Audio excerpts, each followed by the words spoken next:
పూరా local. Welcome to పూరా local. చలికాలంలో జలుబు, దగ్గు, ఇన్ఫెక్షన్లు అనేవి సర్వసాధారణం. కానీ ఒకవేళ అవి తరచుగా వస్తుంటే అది ఇమ్యూనిటీ పవర్ తగ్గిందని సంకేతం కావచ్చని వైద్యులు అంటారు. తరచూ జలుబు, దగ్గు రావడం నిజంగానే బలహీనమైన రోగనిరోధక శక్తికి సంకేతమా?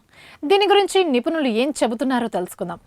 చాలా మంది ఇలాంటి లక్షణాలను విస్మరిస్తారు. అవి కేవలం వాతావరణ కారణమనే భావిస్తారు. అయితే పునరావృతమయ్యే లక్షణాలు అంతర్లీన సమస్యను సూచిస్తాయి. బలహీనమైన రోగనిరోధక శక్తి శరీరం వైరస్లు, బ్యాక్టీరియాతో సమర్థవంతంగా పోరాడలేకపోతుంది. తరువాత తీవ్రమైన సమస్యలను నివారించడానికి దీన్ని ముందుగానే పరిష్కరించుకోవడం ముఖ్యం. వైద్యుల సూచనల ప్రకారం రోగనిరోధక శక్తి బలహీనం అవడానికి అనేక కారణాలు ఉండవచ్చు.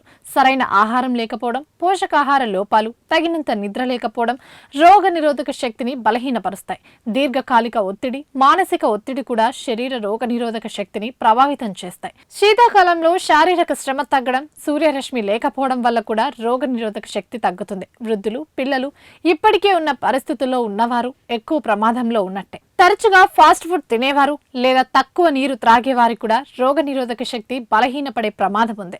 మరి ఈ రోగనిరోధక శక్తిని ఎలా పెంచుకోవాలి అనుకుంటున్నారా? రోగనిరోధక శక్తిని పెంచడానికి సమతుల్య, పోషకమైన ఆహారం చాలా అవసరం. మీ ఆహారంలో పళ్ళు, కూరగాయలు, ప్రోటీన్లను తప్పకుండా చేర్చుకోవాలి. ప్రతిరోజు పుష్కలంగా నీరు తాగాలి. వీటితో పాటు ఉదయాన్నే గోరువెచ్చని నీరు తాగడం అలవాటు చేసుకోవాలి.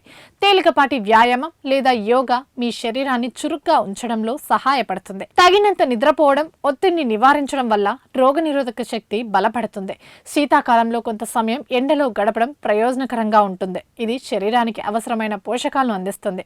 జంక్ ఫుడ్ నుంచి దూరం పాటించాలి. చేతుల పరిశుభ్రతను జాగ్రత్తగా చూసుకోవాలి. తీవ్రమైన చలి నుండి మిమ్మల్ని మీరు రక్షించుకోవాల్సి ఉంటుంది. ఇవి ఇప్పటి వరకు అప్డేట్స్. మరిన్ని అప్డేట్స్ కోసం చూస్తూనే ఉండండి పూరా లోకల్.